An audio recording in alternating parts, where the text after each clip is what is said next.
শর্মিষ্ঠা তার 3 ননদ সীমা, প্রীতি ও বিনাকে বাড়ি থেকে বের করে দরজা লাগিয়ে দেয়। তারা 3 জন বাইরে দাঁড়িয়ে দাঁড়িয়ে কাঁদতে কাঁদতে বলে, বৌদি, ও বৌদি, এত নিষ্ঠুর হইও না, প্লিজ আমাদেরকে এভাবে বাইরে বের করে দিও না। আমি এদেরকে নিয়ে কোথায় যাব? একবারটি আমাদের কথা ভাবো। বৌদি, দাদা নেই বলে সেই সুযোগে তুমি আমাদের সঙ্গে এরকম করতে পারলে? তোমাকে আমরা আমাদের মায়ের জায়গা দিয়েছিলাম, তুমি কিনা শেষে আমাদের সাথে এতটা খারাপ করলে। বৌদি প্লিজ দরজা খোলো, প্লিজ বৌদি। সেদিন তারা অনেকক্ষণ কান্নাকাটি করতে থাকে এবং দরজায় ধাক্কাধাক্কি করতে থাকে, কিন্তু শর্মিষ্ঠা দরজা খোলে না। সেই রাতে তারা ঠান্ডাতে কাঁপতে কাঁপতে দরজার বাইরে ঘুমিয়ে পড়ে। পরের দিন কোনো উপায় না পেয়ে 3 বোন সেখান থেকে উঠে হাঁটতে আরম্ভ করে। কি এমন ব্যাপার ছিল যে শর্মিষ্ঠা তার 3 ননদকে বাইরে বের করে দরজা লাগিয়ে দিয়েছিল? আসুন তা জানা যাক। সীমা, প্রীতি ও বিনা যখন খুবই ছোট তখন তাদের বাবা মা মারা যায়। তাদের একমাত্র দাদা অভিষেক তাদের দায়িত্ব নেয়। অভিষেক তার 3 বোনকে খুবই ভালোবাসতো। একদিন যখন বিনা তার বাবা মায়ের জন্য মন খারাপ করে কাঁদতে থাকে, তখন অভিষেক তার কাছে এসে বলে, বিনা, কি হয়েছে লক্ষ্মী বোন আমার? এভাবে কাঁদছো কেন? দাদা, মা বাবা আমাদেরকে ছেড়ে চলে গেল। আমার মা বাবার কথা খুব মনে পড়ছে। এবার আমাদের কি হবে? আমি তো আছি বোন, আমি থাকতে তোমার চিন্তা কিসের? আজ থেকে আমি তোমার মা বাবা, তোমার কোনো কিছু কষ্ট হতে দেব না। এভাবে কাঁদতে নেই, তুমি না আমার সাহসী বোন। কাল আমি তোমার জন্য সুন্দর সুন্দর খেলনা কিনে আনবো, এবার তো চুপ করো। অভিষেকের কথা শুনে বিনা চুপ করে যায়। এরপর থেকে অভিষেক কখনো আড়তে সবজির বস্তা বওয়ার কাজ করত, কখনো মাঠে জনমজুর খাটত, কখনো বা ইট ভাটায় দিনমজুরি করত। এভাবেই কঠোর পরিশ্রম করে করে সে তার বোনেদের মানুষ করে।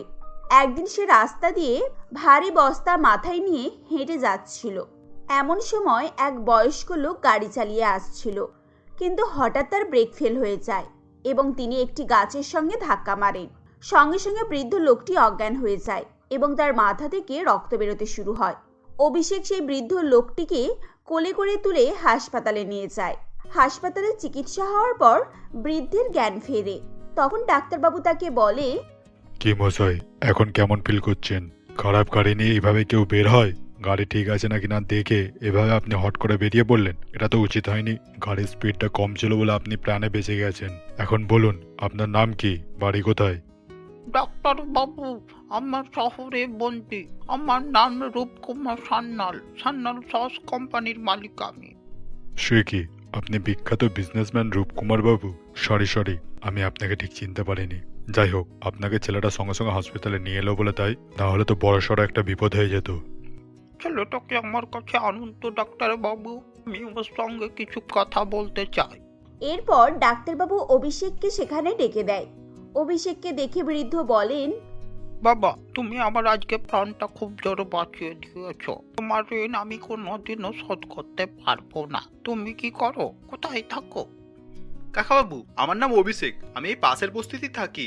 আমার বাবা মা কেউই নেই, তবে 3 বোন আছে। আমি দিনমজুরে কাজ করে সংসার চালাই।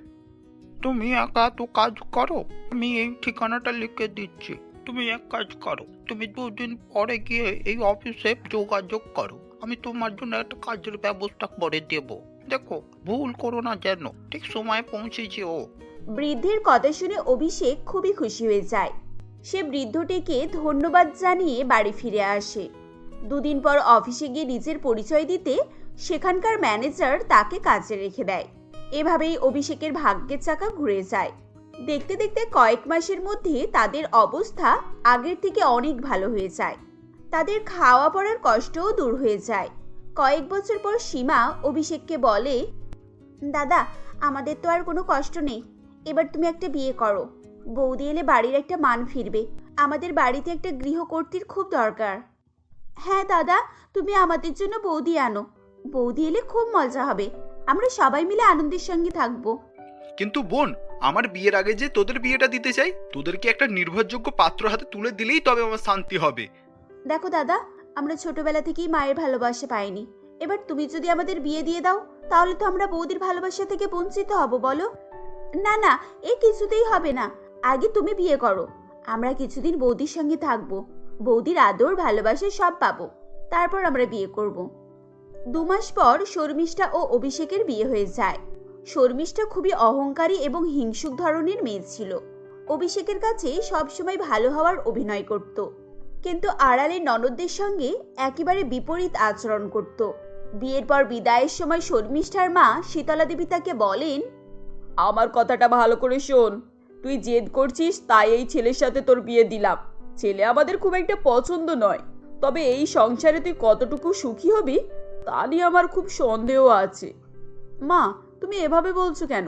তুমি আগে থেকে কি আমার ভাগ্য দেখতে পাচ্ছ নাকি? তা তো দেখতে পাচ্ছি।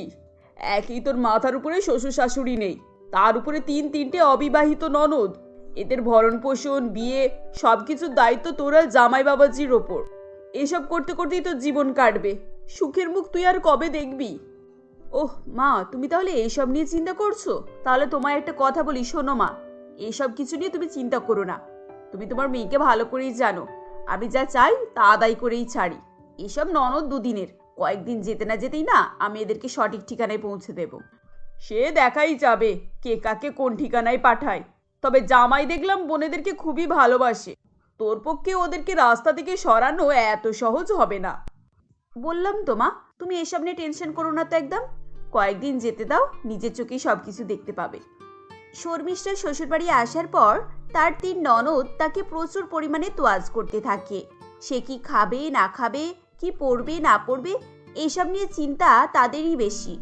একদিন 3 জনে মিলে রান্না করে বৌদিকে খেতে দেয় এবং আবদার সুরে তাকে বলে, বৌদি এই নাও, এই মাছের মাথাটা খেয়ে দেখো, এটা আমি তোমার জন্য সর্ষে দিয়ে রান্না করেছি। আমার হাতে সর্ষে দিয়ে মাছের ঝোল তাদের খুব পছন্দের। এখন তুমি খেয়ে বলো তো কেমন হয়েছে। না না বৌদি, তুমি আগে আমার হাতে তৈরি এই মোচার ঘন্টটা খেয়ে দেখো। সবাই বলে আমি নাকি পৃথিবীর সেরা মোচার ঘন্ট রান্না করি। একবার খেলে সে স্বাদ সারা জীবন মুখে লেগে থাকে। এটা খাও তো আগে তুমি।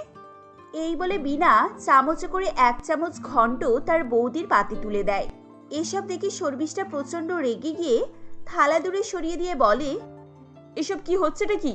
তোমরা কি আমাকে শান্তিতে খেতে দেবে না নাকি? যার যা ইচ্ছে হচ্ছে আমার পাতে তুলে দিয়ে আমার প্লেটটাকে ভরিয়ে তুলছে। আমি কি তোমাদেরকে বললাম আমার জন্য এসব করো? এভাবে কেন বলছো বৌদি? আমরা কত স্বাদ করে তোমার জন্য সকাল থেকে এসব রান্না করলাম, তোমার কি এসব খাবার পছন্দ হয়নি? শোনো, এসব আদি খেতে না তোমার দাদার সামনেই দেখাবে। এইসব নাটক করে তার কাছ থেকে টাকা পয়সা ঝাড়ার ফিকিরি করো। আমার এইগুলো একেবারে পছন্দ নয়। এখন এখানে দাঁড়িয়ে দাঁড়িয়ে আমার মুখ দেখো না তো, যাও এখান থেকে।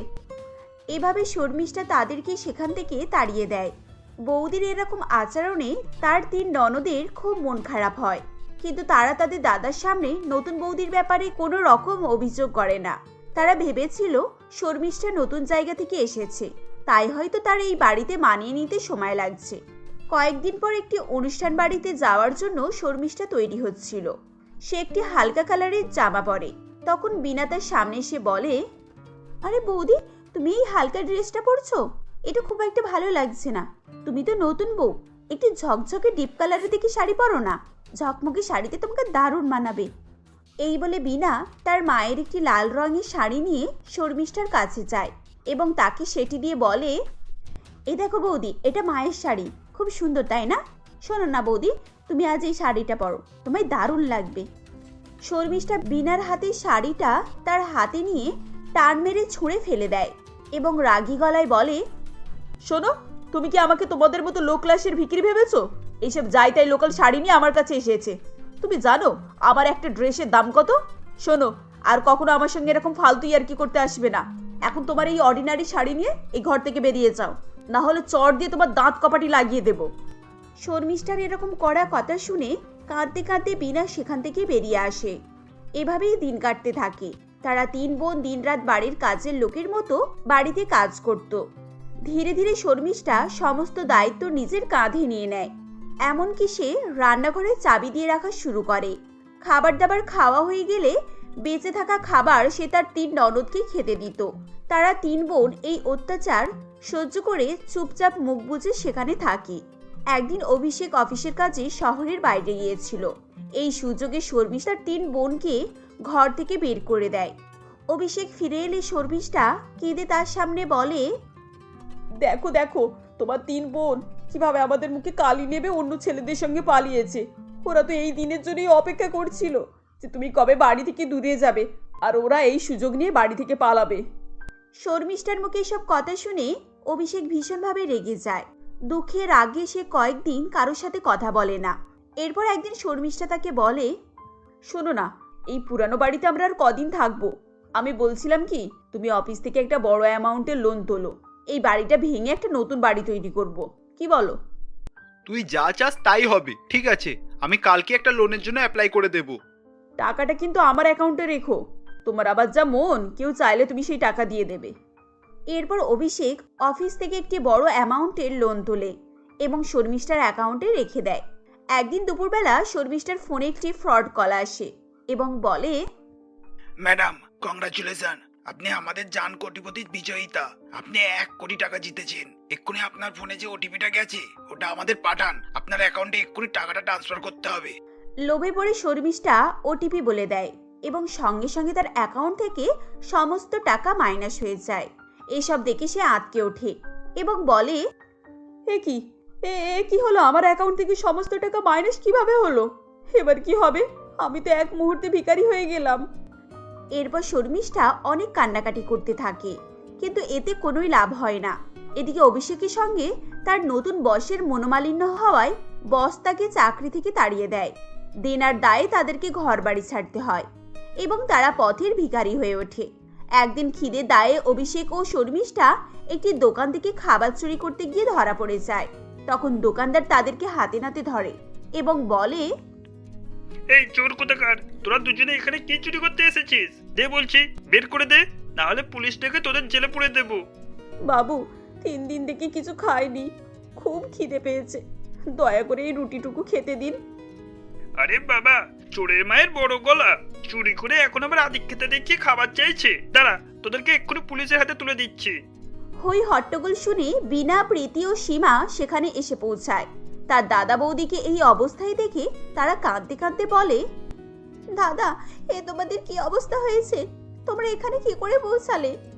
বোন, তোরা তোরা এইভাবে আমাকে ঠকালি, আমার মুখে পুরো কালি ঘষে বাড়ি থেকে পালিয়ে এলি। এসব কথা নিশ্চয়ই বৌদি তোমাকে বলেছে দাদা।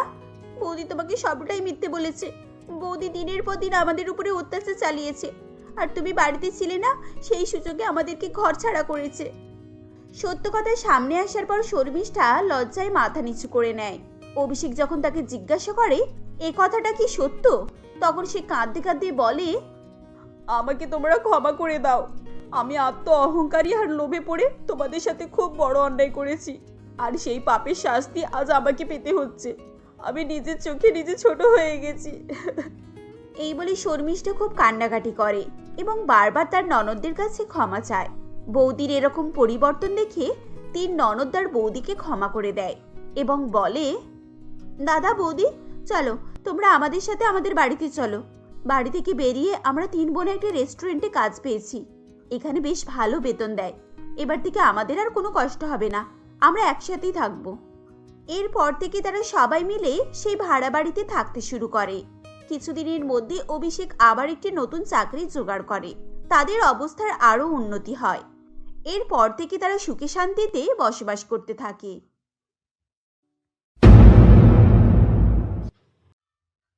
রীতিকা বল্লভপুর গ্রামে বাবা কমলেশ্বর বাবু এবং মা চন্দনা দেবীর সঙ্গে বাস করত। কমলেশ্বর বাবু একজন দিনমজুর ছিলেন। অতি কষ্টের মধ্যে দিয়েই তাকে সংসার চালাতে হতো। তিনি নিজে পড়াশোনা না জানলেও পড়াশোনাকে তিনি খুবই শ্রদ্ধা করতেন, আর তাই নিজের মেয়েকে উচ্চশিক্ষায় শিক্ষিত করার জন্য বরাবরই স্বপ্ন দেখতেন। তাই তিনি অতি কষ্ট করে রীতিকাকে পড়াশোনা করাতেন।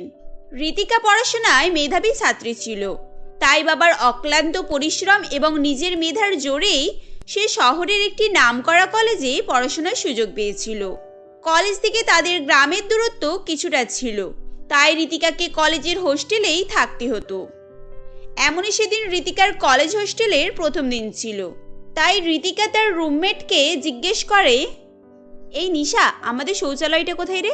আমার খুব জোরে পটি পেয়েছে, আর পটি করে স্নানটাও করে নেব ভাবছি। কি, তুই এখন শৌচালয় যাবি? কিন্তু এখন তুই লাইন কোথায় পাবি? কেন, কলেজ হোস্টেলে কি শৌচালয় নেই নাকি? হ্যাঁ, শৌচালয় আছে, কিন্তু সেগুলো কেউ ব্যবহার করতে পারে না। এ আবার কি মুশকিল রে বাবা, তাহলে কি এখানেও আমাদের গ্রামের মতোই দু একটা শৌচালয় অথবা ফাঁকা জায়গাতেই পটি করতে হয় নাকি? এই তুই কি মনে মনে বিড়বিড় করছিস? আর হোস্টেলে শৌচালয় নেই এই কথা আমি বললাম নাকি? এখন এই সকালে শৌচালয়ে অনেক লম্বা লাইন, আর তুই সিনিয়রদেরকে ফেলে আগে ঢোকার কোনো চান্সই পাবি না। কেন এখন লম্বা লাইন কেন? এতক্ষণে তো সকলেরই শৌচালয়ের কাজ সারা হয়ে যাওয়ার কথা। অনেক তো বেলা হয়ে গেল। বেলা বলেই তো লাইন বেশি। তুই আসলে তো নতুন, তাই তুই ব্যাপারটা জানিস না। আগে বললে তোকে সব বুঝিয়ে বলে দিতাম। যাকগে বাদ দে। এই তাড়াতাড়ি বল না, আমার এদিকে প্রেশার বাড়ছে। একটু তাড়াতাড়ি বল আসল ব্যাপারটা কি। হ্যাঁ বলছি। আসলে এখন শৌচালয়ে সিনিয়রদের বিড়ি হুক্কা ফোকার সময়। ওরা শৌচালয়ে ঢুকলে 1-1.5 ঘন্টার আগে বেরোনোর নামই নেয় না। আর ওদেরকে বিরক্ত করলে মারও খেতে হতে পারে। হ্যাঁ, তাই আমাদের ভোরে উঠেই কাজ সারতে হয়। এই রে, মুশকিল করেছে। ওকে বাদ দে, আমি দেখছি কি করা যায়। প্রেশার বাড়ছে, কিছু একটা ব্যবস্থা এক্ষুনি করতে হবে। তার প্রথম দিন গিয়েই নিশার সঙ্গে বেশ ভালোই বন্ধু হয়ে গিয়েছিল। আর তাই সে নিশার কাছ থেকে হোস্টেলের শৌচালয়ের ব্যাপারে এসব জানার পর তা ওখান থেকে চলে যায়। এদিকে তার তখন খুব জোরে প্রেশারও এসেছিল। একটু চিন্তায় পড়ে যায়। তাই তখন সে মনে মনে ভাবে, এ তো ভালো বিপদে পড়লাম। উফ, আর পারছি না। আমাদের গ্রামে তো সবাই ফাঁকা জায়গাতে পটি করে। ওই তো ওখানে একটা ঝোপ দেখতে পারছি। আমি বরং ওখানেই বসে পড়ি। এখন বেশি ভাবার সময় নেই। হালকা হতে পারলেই বাঁচি বাবা। এই বলে ঋতিকা ফাঁকা জায়গায় বসতে যাবে কি ঠিক সেই সময় ওখানে উপস্থিত একটি দারোয়ান তাকে দেখে ফেলে ও সে বলে, এই মেয়ে, তুমি ওখানে কি করছো? তোমার কি কিছু হারিয়ে গিয়েছে নাকি? না মানে ওই কাকা, আমি এখানে পটি করব ভাবছিলাম। আসলে এখানে তো ঘন জঙ্গল, কেউ যাতায়াতও করছে না। কি, তার মানে তুমি ওখানে পটি করছো? ছি ছি ছি ছি, এত বড় মেয়ে হয়ে তোমার কোনো লজ্জা নেই দেখছি যে তুমি এই খোলা জায়গাতেই পটি করবে বলছো। এতে করে জীবাণু আর দুর্গন্ধ ছড়াবে। এখন তোমাদের হোস্টেলে শৌচালয় থাকা সত্ত্বেও তুমি ফাঁকা জায়গায় কেন পটি করবে? আসলে কাকা, হোস্টেলের শৌচালয়ে লম্বা লাইন, আর আমার এমার্জেন্সি ছিল, তাই আমি ভাবলাম এখানেই করি। আর যেখানে আমাদের গ্রামে তো সবাই এভাবেই করে। এই মেয়ে শোনো, এটা তোমাদের গ্রাম নয় বুঝলে? আর হোস্টেলে শৌচালয় যেখানে লাইন আছে তাতে কি হয়েছে? এখানে এই রাস্তার ধারে অনেক সুলভ শৌচালয় আছে, তুমি ওগুলোকে দেখতে পাচ্ছ না নাকি? দারোয়ানটি এভাবে বললে ঋতিকা সেখানেই পাশে একটি সুলভ শৌচালয়ে যায়। কিন্তু সেখানে গিয়ে দেখে 10 টাকার বিনিময়ে শৌচালয়ে প্রবেশ করতে দেবে। ঋতিকার আর কিছুই বলার ছিল না, তাই সে 10 টাকা দিয়ে সেদিন পটি করে। এভাবেই সেদিন কেটে যায়। কিন্তু ঋতিকা খুবই দারিদ্র হওয়ায় তার পক্ষে রোজ 10 টাকা দিয়ে শৌচালয়ে যাওয়া সম্ভবই ছিল না। তাই সে আশেপাশে কম দামি শৌচালয় খুঁজতে থাকে। এরপর সে বহু খোঁজাখুঁজির পর একটি ভাঙাচোরা অনেক পুরানো শৌচালয় খুঁজে পায়। এরপর থেকে সে রোজ বিনা পয়সায় এই ভাঙা পুরানো শৌচালয়ই ব্যবহার করত। এভাবেই সময় অতিবাহিত হতে থাকে। ধীরে ধীরে সকলের কানে তার এই খবরটি পৌঁছে যায়। এমনই একদিন কলেজের কিছু ছেলে মেয়ে ঋতিকাকে দেখে বলে, এই তোরা দেখ, ওই ফ্রি টয়লেট ইউজার গার্ল আসছে। আর জানিস, এ টাকা বাঁচানোর জন্য রোজ 5 কিলোমিটার হেঁটে পটি করতে যায়। হ্যাঁ এই খবরটা আমিও শুনলাম। আর জানিস এখন তো তবু টয়লেট ইউজ করে, আগে তো মাঠে ঘাটে বনে জঙ্গলে পটি করতো। ওকে দেখলেই আমার হাসি পায়। এখন আবার যেখানেই পটি পাক আর চিন্তা নেই। ঋতিকাকে মনে করেই আশেপাশের বনে জঙ্গলে পটি করতে বসে পড়বো। আরে ডোনা, তুই হয়তো এটা শুনিসনি যে ঋতিকা শুধু একাই নয়, ওদের গ্রামের সকলেই নাকি বনে জঙ্গলে যেখানে সেখানে পটি করতে বসে পড়ে। এ মা, ছি ছি ছি, তাই নাকি? ওরা তাহলে বন জঙ্গল দেখলেই পেট হালকা করতে বসে পড়ে? হ্যাঁ, ওই জন্যই তো আমাদের কলেজে পটি করার জন্য ভাইরাল হয়ে গিয়েছে। এভাবেই তারা সেদিন ঋতিকাকে নিয়ে হাসি মজা করছিল। তাদের কথাবার্তা শুনে তখন ঋতিকার খুবই খারাপ লাগে ও সে তখন কাঁদতে কাঁদতে তার রুমের মধ্যে চলে যায়। তাকে এভাবে কাঁদতে দেখে নিশা বলে, এই ঋতিকা, কি হলো? তুই এরকম করে কাঁদছিস কেন? আমায় বল, তোর কি হয়েছে? তোকে কেউ কিছু বলেছে নাকি? হ্যাঁ, কলেজের সকলেই আমার পটি করা নিয়ে হাসাহাসি করছে। আমাদের গ্রামে কোনো শৌচালয় নেই বলে ওরা আমার আর আমাদের গ্রামের মজা ওড়াচ্ছে। এখন তুই বল, এতে আমার কি দোষ? কি তোদের গ্রামে সত্যি কোনো শৌচালয় নেই? তাহলে তোরা এতদিন কোথায় টয়লেট আর স্নান করতিস? আমাদের গ্রামে সকলেই পুকুর নদীতে স্নান করে আর ফাঁকা জায়গা অথবা বন জঙ্গলে পটি করে। কিন্তু ঋতিকা, এটা তো একদমই ঠিক নয়। যেখানে সেখানে প্রস্রাব পায়খানা করা একেবারেই উচিত নয়, কারণ খোলা জায়গায় পায়খানা প্রস্রাব করলে চারিদিকে রোগ জীবাণু ও দুর্গন্ধ ছড়ায়, যার ফলে পরিবেশও দূষিত হয় এবং নানা রকম কঠিন রোগেও মানুষ আক্রান্ত হয়, যার কারণে মানুষের প্রাণও যেতে পারে। হ্যাঁ, তুই কথাটা ঠিকই বলেছিস। আর এই কারণেই আমাদের ওখানে প্রায় সময়ই সকলের আমাশা, টাইফয়েড, কলেরা, ডায়রিয়া ইত্যাদি রোগ হয়েই থাকে। এই তো কয়েক মাস আগেই 2 জন ডায়রিয়াতে মারা গেল। হ্যাঁ, তা তো হবেই। ওই জন্যই তো বলছি, খোলা জায়গায় বা নদী পুকুর পাড়ে পায়খানা প্রস্রাব করা একেবারেই উচিত নয়। তুই এবারে ছুটিতেই বাড়ি গিয়ে সকলকে বুঝিয়ে বলবি, আর তোদের গ্রামের সকলকেই শৌচালয় ব্যবহার করার জন্য পরামর্শ দিবি, কেমন? নিশার কথা শুনে ঋতিকা একটু চিন্তায় পড়ে যায়, কারণ তখন সমাজ অনেক উন্নত হলেও তাদের গ্রামের পরিস্থিতি একটু আলাদাই ছিল। তাদের মধ্যে শিক্ষা ও অর্থনৈতিক দুর্বলতা ছিল। তাই ঋতিকা তখন বলে, কিন্তু বোন, আমরা তো খুবই গরিব। আমার বাবা একজন দিনমজুর, সেখানে আমাদের কোনো রকমে দুবেলা দুমুঠো খাওয়ার জোটে। আর বাবা অনেক কষ্ট করেই আমাকে লেখাপড়া শেখান। সেখানে এত খরচ করে শৌচালয় কিভাবে বানাবে? আর তাছাড়া আমাদের গ্রামে শৌচালয় বানানোর কোনো চলই নেই। কেউ শৌচালয় বানাতে চাইলে তাকে কঠিন শাস্তি দেওয়া হয়। শোন, সে নিয়ে তোকে চিন্তা করতে হবে না। আমার বাবা পৌরসভা চেয়ারম্যান। আমি আমার বাবাকে বলে তোদের বাড়িতে শৌচালয়ের ব্যবস্থা করে দিতে বলবো, বুঝেছিস? আর তুই এই ছুটিতে বাড়ি গিয়ে সকলকে বোঝাবি যে ফাঁকা জায়গায় পায়খানা প্রস্রাব করলে কত দূষণ ঘটে, তারাও যেন নিজেদের শৌচালয় বানিয়ে নেয়। ঠিক আছে রে বোন, তোকে অনেক ধন্যবাদ। আমাদের মতো গরিবদের পাশে কতজনই থাকে বল। এভাবেই ঋতিকা নিশাকে তাদের গ্রাম এবং বাড়ির সম্পর্কে বললে নিশা শৌচালয় বানিয়ে দেওয়ার আশ্বাস দেয়। এভাবেই বেশ কয়েকদিন কেটে যায়। কয়েকদিন পর তাদের কলেজে ছুটি পড়ে যায়। এরপর যে যার বাড়ি চলে যায়। এদিকে ঋতিকা বাড়ি এসে সকলকে গ্রামে শৌচালয় করার জন্য পরামর্শ দেয়, কিন্তু গ্রামের কেউ শৌচালয় তৈরি করতে রাজি হয় না। ঋতিকা তার বাবাকে শৌচালয় বানানোর কথা জানালে তার মা বলে, হ্যাঁ, পাঠাও না, পাঠাও। মেয়েকে আরো শহরে পড়তে পাঠাও। কি একদম গো, মেয়েকে জজ ব্যারিস্টার করবে। দেখেছো তো শহরে গিয়ে মেয়ের কেমন মতিভ্রম ঘটেছে, কি নাকি ঘরেতে শৌচালয় বানাবে। কথাটা যদি একবার জমিদার বাবুর কানে গিয়ে পড়ে যে আমরা বাড়িতে শৌচালয় বানানোর পরিকল্পনা করছি, বুঝতে পারছো তো কি হবে। ওহ চন্দনা, তুমি এত চিন্তা করো না। একদিক থেকে দেখতে গেলে আমাদের মেয়ে তো ঠিকই বলেছে। আর তাছাড়া বাড়ির মেয়ে ও বউদেরকে ফাঁকা জায়গায় পটি করতে দেওয়া আমারও মোটে পছন্দ নয়। আজকালের যুগও ভালো নয়, বুঝেছো? বাবা, তুমি ঘরেতে শৌচালয় করার ব্যবস্থা করো। আমার বান্ধবী নিশার বাবা পৌরসভা চেয়ারম্যান। নিশা বলেছে আমাদের বাড়িতে একটা ফ্রিতে শৌচালয় বানিয়ে দেবে। তুমি কিছু একটা ব্যবস্থা করো বাবা। এভাবেই চিন্তা ভাবনার মধ্য দিয়ে কয়েকদিন কেটে যায়। এদিকে ঋতিকার বাবা কমলেশ্বর বাবু জমিদার বাড়িতে গিয়ে শৌচালয়ের কথা জানায়।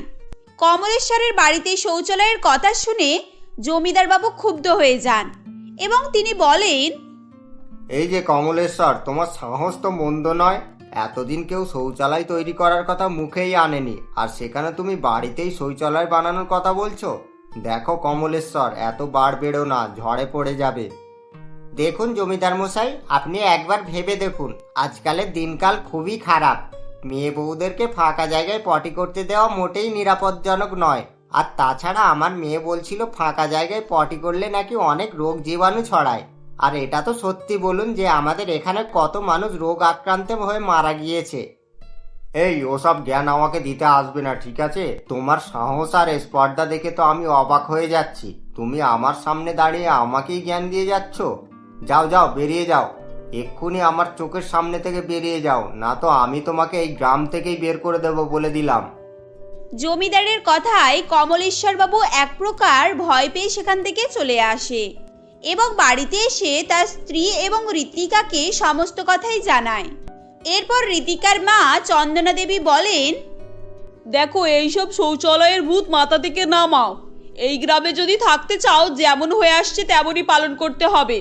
মেয়ের কথা শুনে অত নাচানাচি করলে হবে না, বুঝেছো? আর তোকেও বলছি, এসব ফালতু জিনিস মাথা থেকে নামিয়ে পড়াশোনাতে মন দে। বাবা মার মুখে এরকম কথাবার্তা শুনে ঋতিকা এক প্রকার চিন্তায় পড়ে যায়।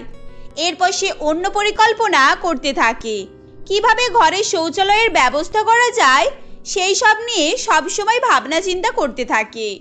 এমনই তার মাথায় একটি বুদ্ধি আসে। সে ভাবে, না, এভাবে করলে হবে না। আমাকে গ্রামের সকল মেয়ে বউদেরকে জিনিসটা ভালো করে বোঝাতে হবে। আর এখনকার যুগে যে এটা নিরাপদ নয়, এটাও সকলের মধ্যে ঢোকাতে হবে। এভাবেই বেশ কয়েকদিন কেটে যায়। এমনই একদিন জমিদার বাড়ির মেয়ে বাড়ি থেকে অনেকটা দূরে শৌচালয়ে যায়। রাতের অন্ধকার থাকায় আশেপাশে তেমন কিছুই দেখা যায় না, যার ফলে একটি সাপ জমিদার বাড়ির মেয়েকে দংশন করে এবং সে মারা যায়। এটা সুযোগ নিয়ে ঋতিকা সকলের মনে বাড়িতে শৌচালয় বানানোর কথাটা ভালোভাবে বোঝাতে থাকে, যার ফলে সকলেই তার বুদ্ধিতে সহমত হয় এবং যে যার ঘরে শৌচালয় বানানোর সিদ্ধান্ত নেয়। এদিকে ঋতিকা নিশার বাবার সহযোগিতায় কয়েকদিনের মধ্যেই তাদের ঘরের সঙ্গে শৌচালয় বানিয়ে নেয়। ঋতিকাদের বাড়িতে শৌচালয় দেখে আশেপাশে অনেকেই শৌচালয় বানানোর সিদ্ধান্ত নেয়। এরপর থেকে তাদের পায়খানা প্রস্রাব করতে আর মাঠে ঘাটে যেতে হতো না, যার ফলে কলেজেও আর কেউ তার মজা ওড়াতো না। এরপর থেকে ঋতিকা এবং তাদের গ্রামবাসীর শৌচালয় নিয়ে কোনোই অসুবিধা থাকে না এবং তারা সুখে শান্তিতে বসবাস করতে থাকে।